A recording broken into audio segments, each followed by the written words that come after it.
이른 아침에 성으로 들어오실 때에 시장하신지라 길가에서 한 무화과 나무를 보시고 그리로 가사 잎사귀 밖에 아무것도 찾지 못하시고 나무에게 이르시되 이제부터 영원토록 내가 열매를 맺지 못하리라 하시니 무화과 나무가 곧 마른지라.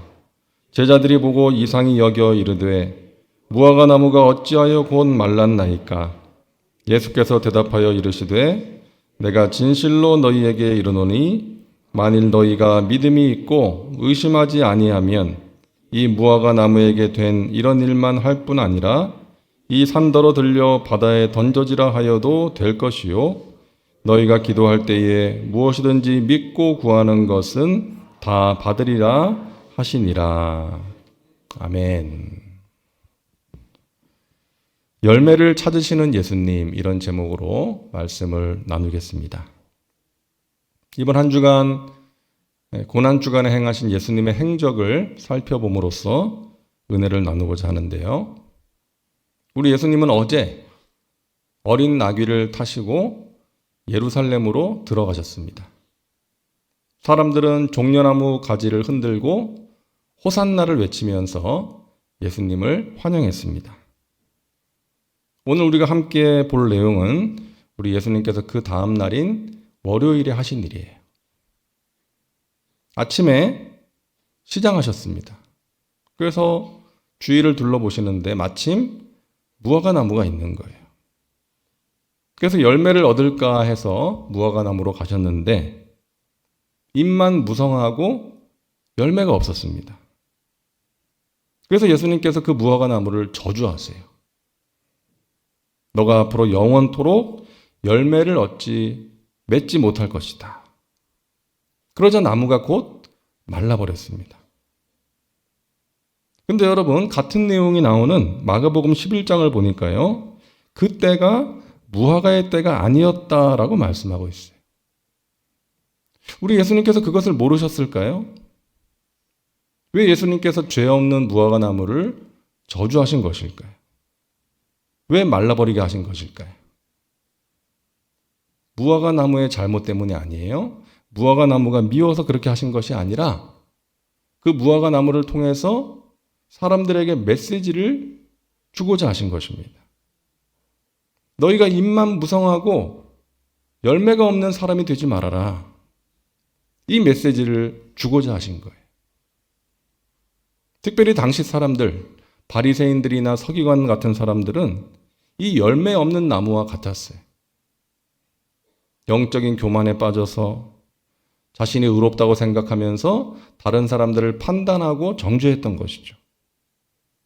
경건의 모양은 있었지만 열매가 없었던 거예요. 능력이 없었습니다. 열매가 없는 무화과 나무와 같았던 것이죠. 여러분, 우리 주님은 열매를 찾으십니다. 요한복음 15장에 나는 포도나무요 너희는 가지라. 그가 내 안에 내가 그 안에 거하면 사람이 열매를 많이 맺나니 나를 떠나서는 너희가 아무것도 할 수 없음이라. 너희가 열매를 많이 맺으면 내 아버지께서 영광을 받으실 것이요 너희는 내 제자가 되리라. 우리 주님의 관심은 열매에 있는 거예요. 자, 그렇다면 우리가 열매를 맺기 위해서 필요한 것이 무엇입니까? 열매를 맺을 수 있는 건강한 나무, 좋은 나무가 되는 거예요. 열매에 집중하는 것이 아니라 열매를 맺을 수 있는 나무가 되는 것에 집중해야 돼요. 그러면 자연스럽게 열매를 맺게 되는 것입니다. 누가복음 6장 43절에 못된 열매 맺는 좋은 나무가 없고 또 좋은 열매 맺는 못된 나무가 없느니라. 좋은 열매를 맺기 위해서 좋은 나무가 되어야 한다는 거예요. 자, 그렇다면 좋은 나무가 되기 위해서 필요한 것은 무엇입니까? 오늘 두 가지로 우리가 함께 생각해 보려고 합니다. 첫째는 자신의 연약함을 자각해야 돼요. 한번 따라 할까요? 연약함을 자각해야 합니다.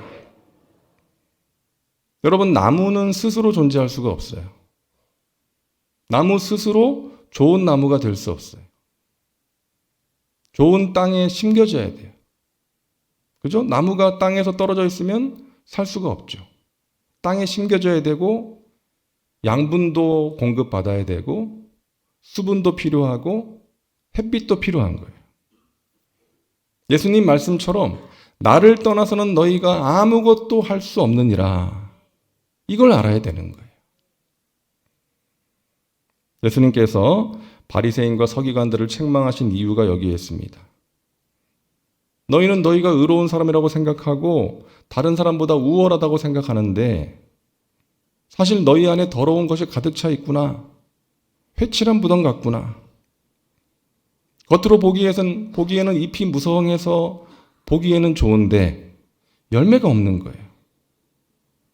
교만과 탐욕이 가득한 것입니다. 그러면서 자신의 상태를 알지 못하고 회개하지 않았기 때문에. 여러분, 구원받기 위해서 가장 먼저 필요한 것이 뭐예요? 내가 죄인이라는 것을 아는 거예요. 나의 스스로 의롭게 될 수 없다는 것을 아는 것입니다. 그래서 하나님께서 죄사함을 위해 보내주신 예수 그리스도를 통해서 그분을 믿음으로 의롭게 될 수 있다는 것을 알아야 되는 거예요. 그리고 구원받은 사람도 죄성을 가진 연약한 인간이기 때문에 언제든지 넘어지고 언제든지 실수할 수 있다는 것을 알고 날마다 주님을 의지하고 날마다 자신을 살피면서 성령의 도우심을 구하면서 살아가야 하는 것입니다. 여러분, 다윗이 어떤 사람이에요? 하나님을 의지하고 겸손하게 낮아져서 하나님의 도우심을 구하고 마음을 다해서 하나님을 찬양하고 하나님의 이름을 높이고 하나님의 이름을 모욕하는 그 골리앗과 담대히 맞서 싸워서 이긴 사람 아닙니까?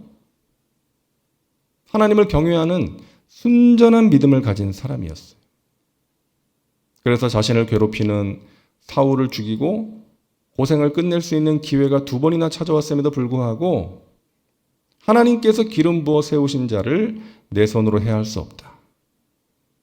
얼마나 하나님 앞에서 신실한 마음으로 순전한 마음으로 살았습니까? 그런데 그런 다윗이 나중에 왕이 되고 어떤 일을 했는지는 여러분 잘 아시잖아요. 그 충성스러운 부하 우리아의 아내를 빼앗고 의도적으로 그 충성스러운 부하를 죽게 만드는 그 죄를 짓지 않습니까? 어떻게 다윗이 그런 죄를 지을 수 있을까? 여러분, 인간이 원래 그런 거예요. 누구나 그럴 수 있다는 거예요. 그래서 우리가 다윗을 보면서 생각하는 것은 뭐예요? 인간이 저렇게 연약하구나. 저렇게 넘어질 수 있구나. 저렇게 실수할 수 있구나. 그래서 선줄로 생각하는 자는 넘어질까 조심하면서 살아야 되고 하나님의 은혜가 아니면 내가 한순간도 온전히 설 수 없는 그런 존재구나. 주님, 은혜 아니면 살아갈 수 없습니다. 오늘도 저에게 은혜를 베풀어 주옵소서.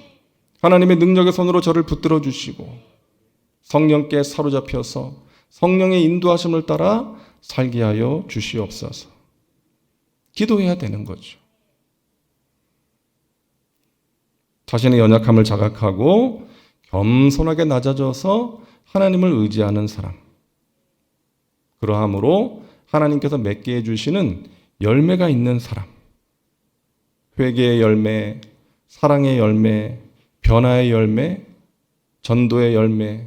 그 열매가 있는 사람이 복 있는 사람이라는 것입니다.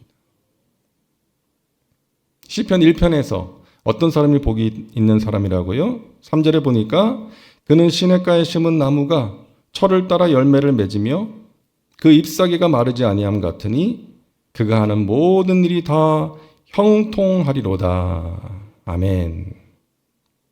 어떤 나무가 철을 따라 열매를 맺는다고요? 시냇가에 심겨진 나무예요. 그래서 물을 공급받을 수 있는 나무. 그런 나무가 철을 따라 열매를 맺는다. 저와 여러분이 하나님께 심겨진 사람인 줄로 믿습니다. 우리는 하나님이 주시는 은혜와 능력을 공급받아야 살 수 있어요. 하나님의 은혜를 공급받아야 하나님 기뻐하시는 삶의 열매를 맺으면서 살아갈 수가 있는 것입니다. 그리고 그런 사람이 복이 있는 사람이에요. 이 새벽을 깨워 기도하는 여러분은 하나님의 은혜를 구하는 중심으로 살아가는 사람들이죠. 하나님께서 그런 사람의 중심을 기뻐하십니다. 하나님, 저는 연약합니다. 저는 무지합니다. 저는 언제든지 넘어집니다. 불에도 넘어지고 물에도 넘어지는 연약한 존재이오니 하나님, 저를 붙들어 주옵소서. 성령님, 저를 사로잡아 주옵소서. 하나님의 은혜 가운데 날마다 거하기를 원합니다.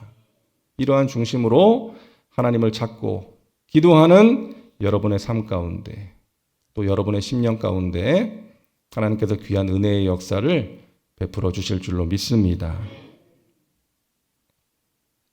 둘째로, 우리가 열매 맺는 좋은 나무가 되기 위해서 본질을 붙들어야 돼요. 따라할까요? 본질을 붙들어야 합니다. 예수님께서 무화과 나무를 저주하셔서 마르게 하심으로 메시지를 주고자 하신 것은 사람들이 본질을 놓치고 행위에만 집중하고 있었기 때문이에요. 당시 사람들이. 예수님께서 성전에서 분노하신 것도 같은 맥락입니다. 예수님께서 예루살렘 성전에 들어가셨는데 거기에 동물 팔고 돈 받고 주는 사람들이 가득했어요. 그래서 예수님께서 화가 나셔가지고 상을 엎으시고 다 쫓아내셨죠. 성전 청결 사건, 성전 정화 사건도 월요일에 하신 일이에요. 제사는 드렸어요. 성전에서 제사는 드렸어요. 근데 그 안에 죄가 있었던 거죠.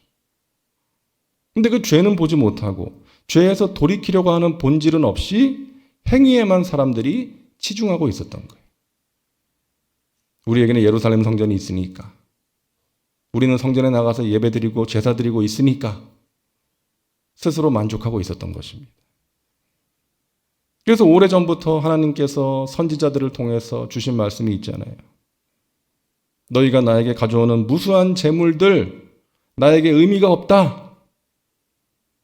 나는 이 그 재물들에 질려버렸다. 지겹다. 너희의 마음과 삶의 변화가 없이 재물만 가져오면 뭐하냐. 삶의 열매를 맺는 것이 진정한 제사다. 이것을 하나님께서 선지자들을 통해서 말씀하신 거 아닙니까? 예수님께서도 말씀하십니다. 요한복음 15장 4절과 5절에 내 안에 거하라. 나도 너희 안에 거하리라. 가지가 포도나무에 붙어있지 아니하면 스스로 열매를 맺을 수 없음 같이 너희도 내 안에 있지 아니하면 그러하리라. 나는 포도나무여 너희는 가지라. 그가 내 안에 내가 그 안에 거하면 사람이 열매를 많이 맺나니 나를 떠나서는 너희가 아무것도 할 수 없음이라. 여러분, 이것이 본질이에요. 주님 안에 거하는 거예요. 주님께 붙어 사는 거예요. 그러함으로 열매를 맺는 것입니다. 많은 사람들에게 있어서 신앙생활의 목적이 내가 잘 되는 거예요. 좋은 학교 들어가고 좋은 직장 취직하고 자녀가 잘 되고 사업이 잘 되고 직장에서 승진하고 돈 많이 벌고 건강하게 살고 이러한 복을 받기 위해서 신앙생활을 열심히 하는 거예요. 물론 우리가 그 복도 받아야죠. 하지만 삶의 열매가 없이 거기에만 관심을 가지고 살면 안 된다는 거예요.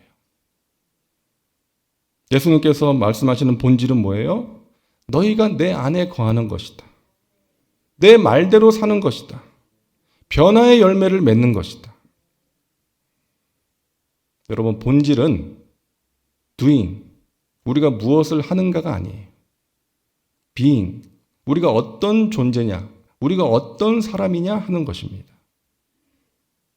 하나님께서 기뻐하시는 사람, 하나님을 사랑하고 경외하는 사람, 그러함으로 하나님의 말씀을 따라 변화되어 가는 사람, 하나님께서 그런 사람을 찾으시는 줄로 믿습니다. 저와 여러분 모두가 그런 사람 되시기를 주님의 이름으로 축원합니다. 예수님께서 무화과 나무를 저주하시자 곧바로 무화과 나무가 말라버렸어요. 그것을 보고 제자들이 놀래가지고 예수님께 말합니다. 어찌하여 나무가 말라버린 것입니까? 그러자 예수님께서 말씀하시죠. 마태복음 21장 21절과 22절 우리 같이 읽습니다. 예수께서 대답하여 이르시되 내가 진실로 너희에게 이르노니 만일 너희가 믿음이 있고 의심하지 아니하면 이 무화과 나무에게 된 이런 일만 할 뿐 아니라 이 산더러 들려 바다에 던져지라 하여도 될 것이요 너희가 기도할 때에 무엇이든지 믿고 구하는 것은 다 받으리라 하시니라. 아멘. 너희가 기도할 때에 무엇이든지 믿고 구하는 것은 다 받으리라. 하나님이 주시는, 예수님이 주시는 약속의 말씀이에요. 우리가 믿음으로 붙들어야 되는 말씀이에요. 자, 그런데 요한복음 15장 7절에 보니까 또 이렇게 말씀하셨어요. 우리 같이 읽습니다. 너희가 내 안에 거하고 내 말이 너희 안에 거하면 무엇이든지 원하는 대로 구하라. 그리하면 이루리라. 아멘. 자, 하나님께서 믿고 구하는 것은 다 받으리라. 예수님께서 그렇게 말씀하셨는데 요한복음 15장에 보면 조건이 붙어 있어요. 너희가 내 안에 거하고 내 말이 너희 안에 거하면 무엇이든지 원하는 대로 구하라. 그리하면 이루리라. 예수님의 말씀 안에 거하는 사람, 참된 믿음을 가진 사람이 기도할 때에 이루어 주신다는 거예요. 여러분, 이것이 본질입니다. 주님 안에 거하는 거예요. 주님 뜻대로 사는 거예요. 주님의 기쁨이 되는 거예요. 그러기 위해서 기도하는 거예요. 그래서 우리 교회 표어가 주님의 기쁨이 되기를 힘쓰는 교회 아닙니까? 이게 본질이기 때문에. 이게 될 때에 다른 것도 될 수가 있기 때문에. 이게 되면 하나님이 주시는 은혜를 체험할 수 있고 세상에 줄 수 없는 평강을 누릴 수 있고 하나님이 주시는 기도의 응답도 받을 수 있기 때문인 것입니다. 그래서 우리가 본질을 붙들어야 돼요. 주님께 탁 붙어서 주님께서 기뻐하시는 삶을 살아가는 것입니다. 주님의 말씀대로 살아감으로 삶의 열매를 맺는 거예요. 이게 본질입니다. 여러분 잘 아시는 미켈란젤로, 세계적인 예술가 아닙니까? 이탈리아가 낳은 미술가. 근데 이분이 언제부턴가 자기가 그린 그림에 자기 이름을 서명을 하질 않았대요. 계기가 있었대요. 여러분 잘 아시는 그 천지창조, 시스티나 성당의 천지창조를 완성하고 나서 자기 작품에 만족하면서 서명을 남긴 거예요. 그리고 성당문을 나서는데 위대한 작품을 만나게 됩니다. 바로 하나님의 작품이었어요. 푸르른 자연 속에 찬란한 햇살이 비추는 것을 보게 돼요. 그 순간 깨닫습니다. 하나님께서는 이토록 아름다운 자연에 자신의 이름을 새겨넣지 않으셨는데 나는 고작 벽화 하나 그리고 나서 내 이름을 거기다 새겼구나. 그러면서 돌아 들어가가지고 자기가 썼던 이름을 지워버렸다는 거예요. 그리고 그때부터 더 이상 자신의 작품에 자신의 이름을 남기지 않았다고 합니다. 미켈란젤로는 자신 안에 있는 교만을 보게 되었고요. 그 교만을 내려놓고 주님께서 기뻐하시는 모습으로 변화되었던 거예요. 사랑하는 여러분, 주님께서 무엇을 기뻐하십니까? 내 힘과 능력으로 살아가는 것이 아니라 주님을 의지하고 성령의 능력으로 살아가는 것을 기뻐하십니다. 나를 드러내는 것이 아니라 주님을 드러내는 거예요. 그것을 기뻐하시죠. 미워하고 다투는 것이 아니라 사랑하고 섬기는 것을 기뻐하십니다. 나 자신만을 위해서 사는 것이 아니라 주님을 위해 살고 다른 사람들을 섬기며 사는 것을 기뻐하세요. 사명을 감당하는 것을 기뻐하시죠. 우리가 예수 그리스도의 향기를 전하며 살아가야 할 줄로 믿습니다. 또한 우리의 믿음이 우리 세대에서 끝나는 것이 아니라 우리 자녀 세대에게까지 아름다운 신앙을 전수하는 것을 주님께서 기뻐하세요. 여러분, 절대로 본질을 놓치지 마시기를 바랍니다. 저와 여러분의 기도가 본질을 붙드는 기도가 될 수 있기를 바랍니다. 하나님, 저가 또 저의 사랑하는 가족들이 주님 안에 항상 거하게 하여 주옵소서. 주님께 붙어 있게 하셔서 주님이 주시는 것들을 공급받아 아름다운 삶의 열매를 맺으며 살게 하여 주시옵소서. 여러분, 우리는 연약한 인간이기 때문에 자주 넘어집니다. 그런데 우리에게는 우리의 능력이 되시는 주님이 계세요. 우리를 일으켜 세워주시고 삶의 열매를 맺도록 도와주시는 주님이 계십니다.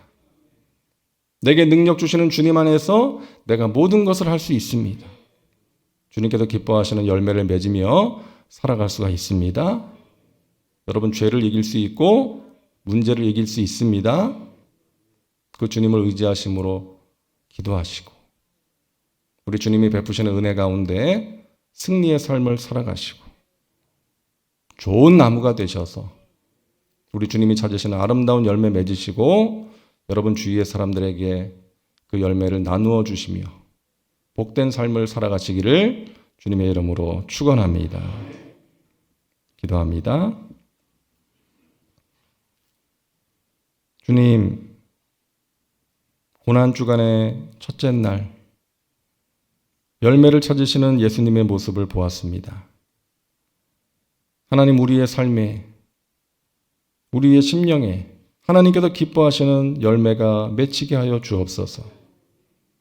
삶의 변화가 있게 하여 주시고 예수님 안에 거함으로, 예수님께 붙어 살아감으로 예수님이 기뻐하시는 삶의 예배, 또 우리의 삶의 변화가 따르게 하여 주시옵소서. 주님의 몸된 교회가 주님의 기쁨이 되기를 원합니다. 성령의 능력을 경험하게 하시고 사랑으로 행복한 교회 되게 하시고 하나님께서 맡기신 사명을 아름답게 감당하는 교회 되게 하시고 우리 다음 세대를 세워나갈 수 있도록 인도하여 주시옵소서. 하나님, 이 새벽을 깨워 기도합니다. 하나님의 은혜 아니면 살아갈 수 없기에 기도합니다. 우리의 마음에 소원이 있어서 기도합니다. 우리의 삶에 문제가 있어서 기도합니다. 하나님, 응답하여 주옵소서. 하나님의 때에 하나님의 크고 비밀한 방법으로 응답하여 주시어서 하나님이 주시는 기쁨과 감사가 넘쳐나게 하시고 지금도 살아계셔서 우리와 함께 하시고 우리의 연약함을 도와주시고 우리의 간절한 기도를 들으시고 응답하시는 하나님께 영광 돌릴 수 있도록 인도하여 주시옵소서. 이번 고난주간 한 주간 동안 주님의 십자가를 바라볼 수 있게 하시고 그 십자가의 놀라운 사랑과 은혜를 기억하며 감사하게 하시고 또 우리에게 주신 그 십자가를 기꺼이 지고 주님을 따라가는 제자의 삶을 살아갈 수 있도록 인도하여 주시옵소서. 감사드리며 예수님의 이름으로 기도하옵나이다. 아멘.